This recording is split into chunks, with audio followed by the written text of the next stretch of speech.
What's up, good people? My name is Davin Youngs, and this is the Becoming Sound podcast, and it is officially 2026.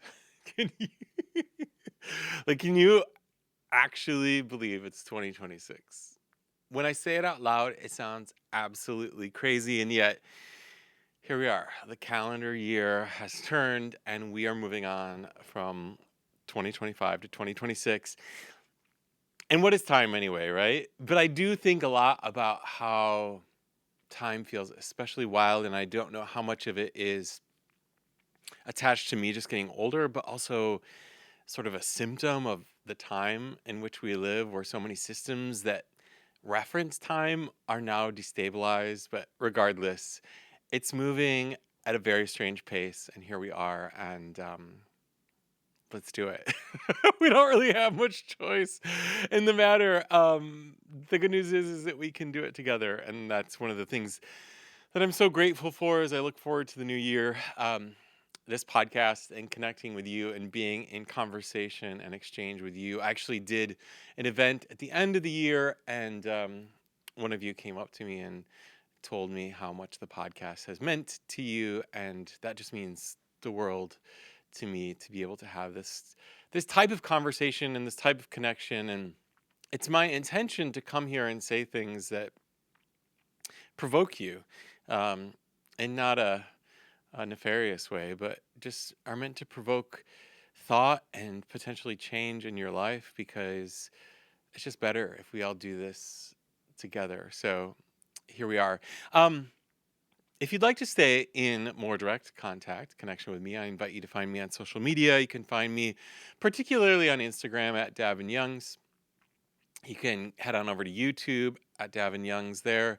You can join me now on Substack at the Becoming Sound Substack, where you'll find a video version of this podcast as well as on YouTube. And you can always just send me a good old-fashioned email too, which you can find at davinyoungs.com. But I'd love to hear from you. Love to hear your experience, what's going on as you're listening to the podcast, what's going on in your life. And if you have any special topics or areas of interest you'd like for me to dig into more, um, would love to be in connection and relationship to you there. So I'm going to resist the urge of giving a motivational New Year's speech. Because anyone who thinks they have an opinion on anything has an opinion on what new year or what the new year should be or shouldn't be or doesn't need to be. I will say, I've shared before, I have somewhat of a fond relationship with the new year. I thoroughly understand the ways in which it is triggering for many folks, that there's this sort of societal push to make new choices that seem to come from a place of self-judgment and feel like they might set us up for failure. I am not, uh, I've sort of worked through that myself, and I see the opposite side of the new year, in that it's an opportunity to be in sort of ritualistic relationship with that which feels anew, inviting a new season, a new shift, a new change. And of course, any day, any moment, any breath gives us that opportunity. But there is something about the calendar year that throws in our face, oh, okay, we're moving forward, we're marching forward together. And every step forward is an opportunity to live a life that feels even more aligned with who it is that you feel you're called to be, or who it is that you are. So I kind of look at the new year as an opportunity to just reflect and reassess, and then potentially make some choices. Not many of them real big, because I don't want to flop within the next 30 days. But um, I did want to share with you that I've chosen a word for myself this year. This is a somewhat new habit of mine over the last few years. I've just focused in on a word that felt particularly relevant and maybe aspirational. I believe that last year my word was momentum. Um, but this year, the word that for whatever reason is coming to mind for me is intuition. And that's the heart of what it is that I want to share with you today. I want to talk about the intermingling or the intertwining nature of creativity and intuition. And for me, I'm sharing with you that this year it is my intention to lean more heavily into my intuition than I ever had before. I continue to consume and learn about things that remind me that we as human beings have this deep knowing and this deep wisdom as a part of our experience, but we're so conditioned to ignore it. There's not much about the society, not much about the culture that teaches us to prioritize that deep inner knowing. And sometimes it's a gut feeling, sometimes it's like a little whisper, sometimes it's a series of seeming coincidences. But there are so many times in our life where we say to ourselves, huh, what's that about? But 9 times out of 10, it doesn't make sense in a rational way to begin with. And so we find ourselves moving on quite quickly. Huh, must have just been a coincidence, or, oh, that wouldn't work out anyways. It's not worth pursuing. I know that from my personal experience and what I've observed over the years in coaching others, that's not actually a path to success. The people that I know that are living lives that they reflect are quite fulfilling are the people that are willing to take the risk of following the breadcrumbs that are those intuitive nudges, that intuitive knowing, those intuitive urges. And it got me thinking about something that I think is really important to consider and hopefully feels really aligned um, with my own pursuit, but maybe the pursuit that you have in your own life. In that intuition, all intuitive knowing is inherently creative. Intuition and creativity are inherently interwoven, intermingled. It might be true that they are one in the same. And I want to spend some time explaining why and why this might matter for your own pursuit of a life of happiness, but potentially the pursuit of more creative expression of who you are. I remember, I've shared this on the podcast before, but I remember a number of years ago where someone shared with me this sort of fundamental principle about intuition. And it's really stuck with me because it's very confronting. Because I think a lot of us, we have a question, am I listening to a whim? Is that just a whim? Am I making meaning out of nothing? Or is that really my internal guidance system that's calling to me? And one of the hallmarks that this person shared with me, one of the hallmarks of knowing that it's intuition is that it doesn't make sense. Like I said, that's a really sort of confronting reality, a confronting idea to consider that your intuitive wisdom, the ideas, the knowing that you have that feel deeply aligned with who you are, upon their initial revealing, they will not make sense. In fact, they might feel particularly at odds with the practical realities of your life. You've heard me say this before, but there's a good chance that if you have a deep intuitive nudge, a deep intuitive knowing, an urge that comes from something, someone, something, I mean that with a capital T within, that it will feel in conflict with things like your financial life. They'll feel like in conflict with your access to time and space. It will feel like it doesn't align with your age. It doesn't align with the practicalities of your life. One of the hallmarks of these ideas, these nudges, these knowings is that it'll provoke within you a fear of what others might think because it'll feel at odds with your egoic idea of who it is that you are. We all know this. We all know this experience where you think to yourself, maybe I'd like to do that. Maybe I'd like to try that. I've always wanted to go to, I've always felt called to, I feel a strange magneticism around this thing. I feel really curious about this. But maybe even more importantly, we also know the experience of something feeling like a no. Like, this job, that's not right. It's not it. I can't tell you why. The pay is good, the vacation time is good. My coworkers, maybe they're not bad. I have lots of flexibility, but it ain't it. It doesn't feel true. It doesn't feel right. It doesn't feel aligned. That's the voice that most of us have been very, very conditioned to ignore. The voice within that says, it's not it, babe. This is not it. Because early on we are given messages that that's just life. That sometimes it's tough. That sometimes you have to suffer through certain situations in order to achieve X outcome. I just think about this so often because I think that it's at the heart of why so many people find themselves consistently unhappy in life. They have learned to believe that they must accept the obvious no's in their life. They must accept the twinge, the itch, the urge that just goes, this is not right.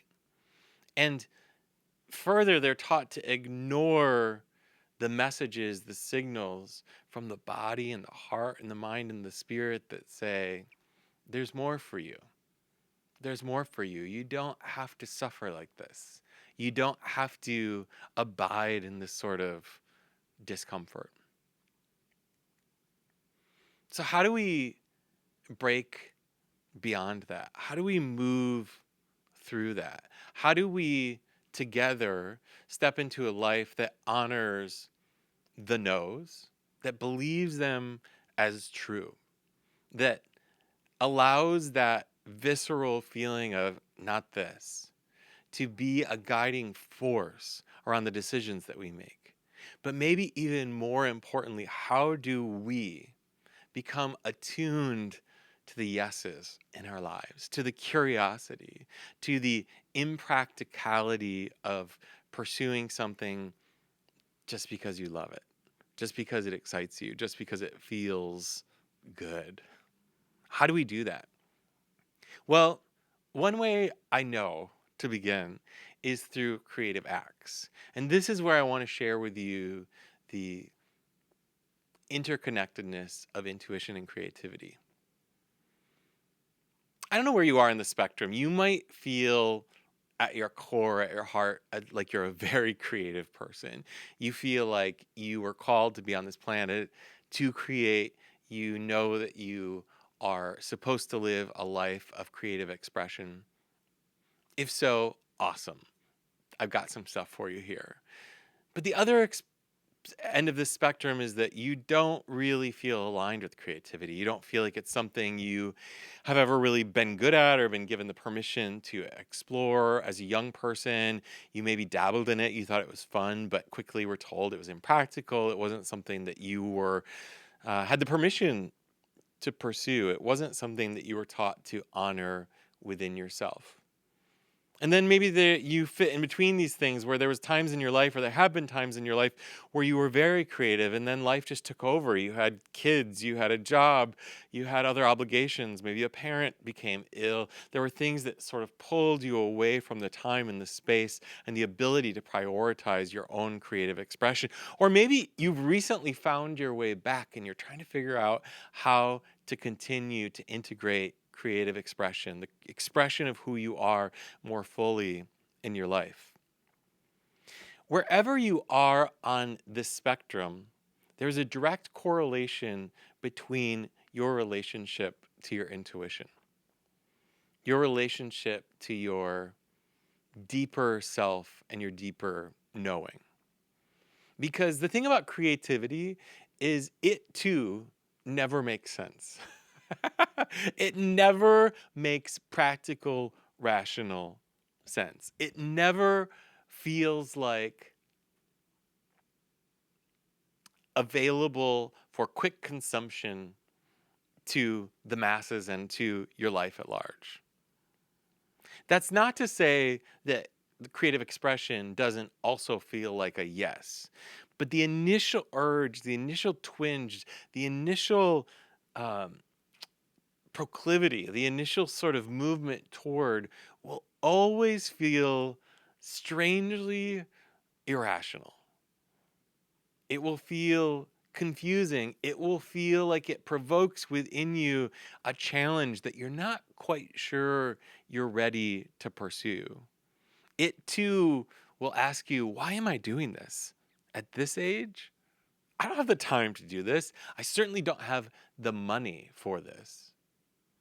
Creative expression always provokes within us these types of responses. And that's how we actually know that we're on the right path. Now, look, the reason that these responses happen within us is because, for actually a really, really beautiful reason, in that we have this deep desire within us to survive. You know, things like financial gain becomes intermingled, becomes synonymous with productivity in a capitalistic society in your life. If I'm not doing something that makes me money, it's probably not worth my time.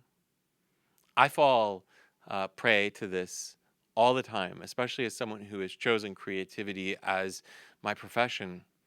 It becomes very confusing to navigate at times the pursuit of something for its creative value when it might not be directly correlated or tied to what seems like my livelihood. I wish I could say that that gets easier. It's not my experience that it gets easier, but what does happen is it becomes more familiar. Bumping up against that edge, bumping up against that reality becomes more familiar. But I've grown to believe that those among us who are the most in touch with their consciousness, with the universe, with their inner being, with their deep knowing, are the folks who are willing to take the courageous risk to pursue that which, upon initial experience with, doesn't quite make sense. The people that are like, I have no idea why I'm doing this, but I feel called to do it. Now, I don't mean to say that when you say yes to those things, it's suffering, because I believe that the yes, the fear around the yes, is actually where the uh, like the nexus of suffering exists. When you get on the other side of that and you actually pursue the thing that you've been called to pursue, even though it doesn't make sense, and even though you might feel overwhelmed at the challenge of trying to learn something new or do something new or overcome, you still fall into this deep path of knowing and alignment, and you go, I can't believe I'm doing this, but I have to keep doing it. And then this crazy thing happens where the pursuit becomes inevitable. You almost can't stop. The momentum kicks in, and that leads to the next thing, and the next thing, and the next thing. But because of the way that you and I have been raised, because of the way that society works, because of our relationship to money, because of our relationship to time, because of our relationship to physical beauty, because of our relationship to age, there is so much initial resistance at the outset. And so part of the practice of honoring your intuition might begin with the practice of simply sitting down and allowing yourself to create. Now, I don't know what that is for you. It might be music making, it might be singing, it might be painting, it might be ceramics, it might be computer programming, it might be dance. Whatever it is, whatever feels like it calls to you, that feels tied to the idea of you expressing yourself. Improv comedy, acting, whatever it is, sound healing. When you start to lean into that, you cultivate a greater capacity, first and foremost, for navigating the discomfort of stepping into the unknown, but then also honoring that intuitive nudge, that intuitive knowing, that guiding light that says there's something special that you have to offer here.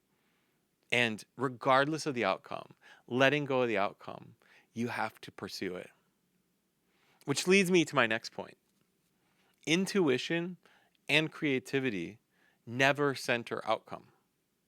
They can't. It's not within their capacity, because to really get in touch with, shall we say, the muse. And I think of the muse actually as the greater consciousness, or your inner being and your inner being's relationship to the greater consciousness. But in order to get in touch with that in a really pure, aligned way, in order to follow it to its greatest teaching and its most incredible fruition, you have to hold the outcome lightly at worst, and let go of it altogether at best. This also requires an incredible act because of courage, because it asks you again to give up the measuring parameters that you're putting on everything else in your life. How many people will see this? How many people will listen to this? Who cares? Do people think I'm absolutely crazy? Do people think I'm too old? Do people think I'm ugly? Do people think I'm pursuing something that doesn't make any money? These narratives, these stories, they are as normal could be, and they are so useless in your pursuit to live a life that feels joyful and playful and curious and open. So when you do something like you learn an instrument, or you finally pursue writing that one person show, or you engage a sound healing practice, or whatever it is that you do, and you sit in the discomfort of not knowing what is going to come of it. When you do that, you expand your nervous system's capacity to navigate the seeming threat around survival. You start to give up the hold that other people's opinions have on you. And ultimately, you move toward a greater alignment with spirit, with your guide, with the universe, with greater consciousness. And it permeates all of your life. You start to catch a glimpse of what's possible living in the unknown. I want to share candidly that as I go into 2026, I would say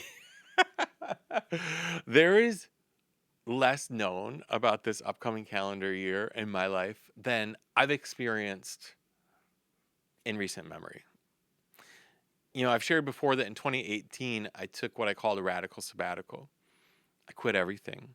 And that initial experience was intended to be like a 3-month experience where I would just lay back, be creative, experiment, explore, and see what came up. But in my mind, I thought two things, two paradoxical ideas. One is that I can always go back to what I was doing, which at the time was primarily coaching, but also this sort of deep knowing that I can't go back to that. If I leave it, I'm not actually going to go back to it. It will be impossible for me. And so that season of my life, I stepped into a level of unknown. I've referred to it before as a dark night of the soul, and it was all by choice. I chose it. I felt like I had to, but I really chose that time in my life to just pause, regroup, give it all up, see what happens. But what's so interesting here, what are we? 6 years later, probably like 7 or 8 years later, is that I'm looking ahead to 2026, feeling clearly that I haven't chosen this. It's just like a lot of different various things aren't working out in the ways in which practicality would have imagined them to. And working out isn't even the word, but the path is not linear. And the beautiful part about this for me is I'm not panicking. And I can only attribute that to the many years of engaging my creative expression and the capacity it continues to give me around stepping into the unknown and trusting that the universe is conspiring in my favor. That actually, I don't really want a life where everything's laid out for me clearly. That seems very boring. I want a life that is delightful, inspiring, and awe-inspiring. Um, that feels unexpected, that feels relational, that feels connected. And I fear, as I shared with you in a previous episode of the podcast, there are times where fear creeps in and I consider, am I just flitting about from thing to thing? But one thing I know from my many years of experience in pursuing creative expression, prioritizing creative expression first, is that when something locks, when something lands, when it does feel aligned, people connect with it and opportunities emerge. And I just see this season that I'm stepping into of unknowns first as an opportunity to continue to expand my capacity because is a lot more life ahead of me and there are a lot more situations that are going to emerge that will provide shall we say unconventional challenges. But even further than just expanding capacity and learning lessons, I'm trusting that something new is emerging. I know from the past that when I enter into a situation with that sort of open energy, that open spirit, something new emerges. And that thing, it's always better, it's always more exciting than anything I could have possibly planned for myself, shall we say. Is it comfortable? No. It's so uncomfortable. I would love to be able to sit down in conversation with someone right now and say, yeah, I'm doing this, and then this, and then this is happening. It's just not happening for me. And so, again, I think about even the opportunity that gives me socially or relationally to really dive deep with people around what it means to live a spiritually aligned life. What does it mean to live in creative intuition? What does it mean to live in freedom? And that freedom is so tied, A, to being willing and able to notice the clear urges, the clear magnetism, the creative curiosity, to be able to notice the nudges, the whispers, the wisdom, the yes, to honor the no's, to honor the not this, not this. But then also to have the patience and trust and surrender to allow for spaciousness to be at the heart of that sort of listening and that courage that it takes to say yes. This is another important point that I want to leave you with, and I think that this is one of the great challenges of our current life. Most of us are not giving ourselves enough space to listen. Most of us are not able to form that relationship with our intuitive self, with our creative knowing, because we are filling every gap, every ounce of time, every inch of time. We're filling it with noise, we're filling it with distraction, we're filling it with consumption. We're sitting and consuming, consuming, consuming, consuming, consuming. I know this firsthand. It is one of the great challenges of my life to put boundaries around the ways in which I consume from others because there are never any good ideas that happen then. There is never any wisdom that comes out of that type of distracted consumption. The good ideas, the creative urges, the impulse, they happen in the shower. They happen on a walk. They happen while you're driving your car. They happen when you're sitting on a train. They happen when you're in conversation with a friend. They do not happen while you're scrolling social media. They don't. They don't. The only thing that happens in that kind of relationship is the creative urge to pursue what someone else has.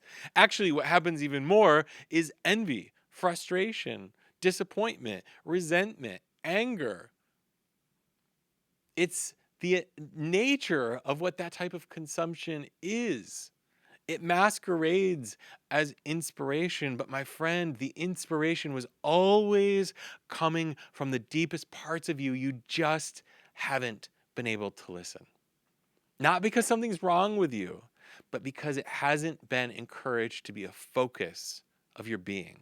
It hasn't been a central narrative of what it means to live a life of flourishing, to be a creative human. I've said it before, I'll say it again. This isn't about giving up everything and, starting over. That's not necessarily what I'm saying. It could be, if that's where you are in your life, it absolutely could be. And if you're feeling that urge, you better listen to it. But this might be about taking that class. This might be about starting that coaching work. This might be about um, just giving yourself space for a walk, to go for a walk and think and listen. This might be about journaling in the morning. This might be about getting those paintbrushes out. This might be about sitting down with your guitar. This might be about sitting in meditation and silence and allowing the messages to come through. Creativity and intuition might be sisters, but they also might be twin sisters. They might be the spiritual guide that you're craving. They might be the map that you've been searching for. But they won't reveal themselves quickly unless the channel is open. They won't reveal themselves in a way that is going to make perfect sense for your life. Oh, suddenly I have 10 extra hours a week and an extra amount of money to pursue this thing. There's a good chance that's not going to happen for you. It might. If it does, God bless you. But this is not the nature of what we're talking about. We're talking about something much more mysterious, much crazier, much more coincidental, much riskier, much stranger. And those are the most interesting, beautiful, wonderful parts of you. The weird shit. The strange parts of you that I don't know why I'm doing this, but I feel really called to do this. Or I've always wanted to try this thing. Not long ago, a friend of mine challenged me to something, and I have to say I really struggle with it, but I want to offer it to you as well because I think it's a really interesting exercise. The challenge is to set a finite amount of your time for yourself. It could be an hour, it could be an entire day, it could be a weekend, but only make choices based on your intuition. And for a lot of us, that invitation will be like, I don't even know what my intuition is. But start by going for a walk. Start by going for a walk and ask yourself if your intuition can guide your path. Where do you end up? Go for a drive. See where you end up. I promise two things will happen. One is, I don't know why I'm going this way. Why am I going this way? Why did I choose this? And the other thing that will happen is, this feels really good. I really like this. I'm really happy I made this choice.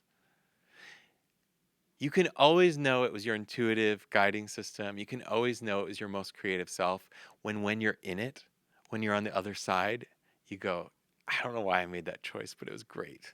I don't regret that for a second. That feels so true. That feels so aligned. You might not know it at the outset, but you will know it on the other side. And hopefully when you have those experiences like I have, in which I hope to proliferate more in my life, but when you have those experiences, you will feel inspired. You will feel expanded. You will feel even more brave to do more and more.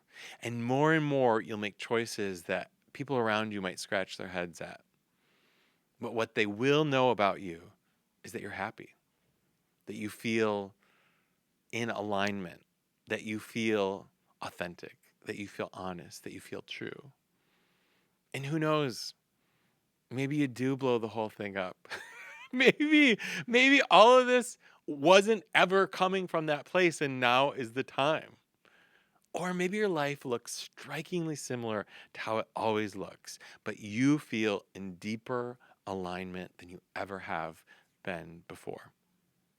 That's my wish for all of us. I don't care I really don't care what specific choices this sort of thing inspires in your life, but what I do care about is that you feel good, that you feel in deep relationship with yourself. Like you feel like you haven't abandoned yourself, but rather you've chosen yourself.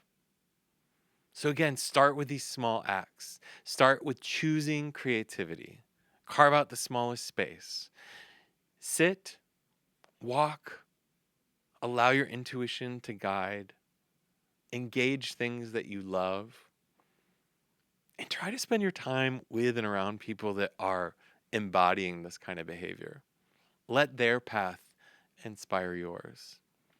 And who knows, maybe 2026 is like going to be the most kick ass year yet.